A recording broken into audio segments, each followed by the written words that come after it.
The autopen investigation continuing on Capitol Hill today. Joe Biden's former chief of staff, Ron Klain, appearing before the House Oversight Committee for a closed-door transcribed interview where he did not plead the fifth, like many of his Oval Office buddies, and answered the committee's questions carefully. What we do know about Ron Klain is that he was fully aware of Joe Biden's mental decline. He's been referenced in one of the many tell-all books about the Biden administration, acknowledging that before the debate from hell, that the president was fatigued, befuddled, and disengaged. And Klain feared the debate with Trump would be a nationally televised disaster, which he was correct about.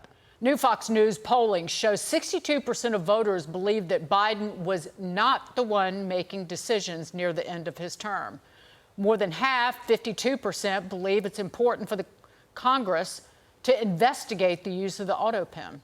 Joining us now is House Oversight Committee member and Texas Congressman Pat Fallon. Congressman, great to see you. So I want to ask you, I had Senator Rand Paul on my podcast, and he had said that he wants the Department of Justice to charge Fauci for lying before Congress because his pardon was signed by an autopen. So he wants to test that in the courts.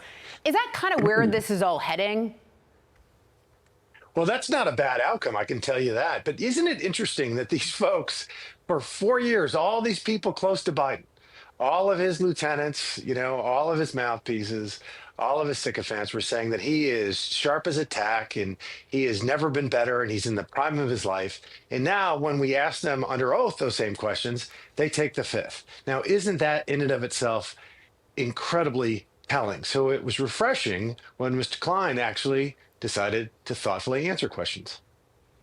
Where does it go from here? Because to Lisa's point, Congressman, the American people want a lot more than just, bring in these former Biden cronies. These are the people who were running the country. And the fact that they were unelected, in many instances, faceless bureaucrats, they want retribution, if you will. Dagan, it's an interesting and odd, we're in uncharted waters, if you will, because when the founders were writing the Constitution, there was no such thing as an autopen, although Ben Franklin probably would have invented it if there was.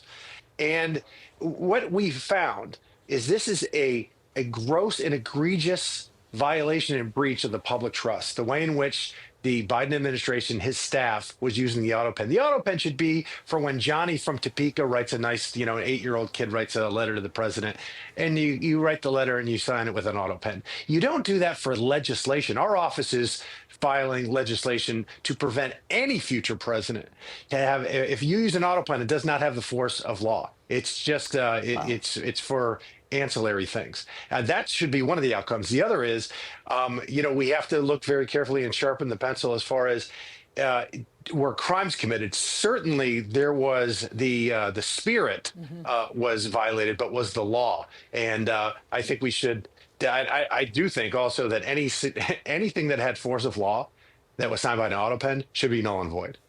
And we'll see if that happens. Congressman Pat Fallon, thank you for joining us. We appreciate it, sir. Thank you. God bless. You too.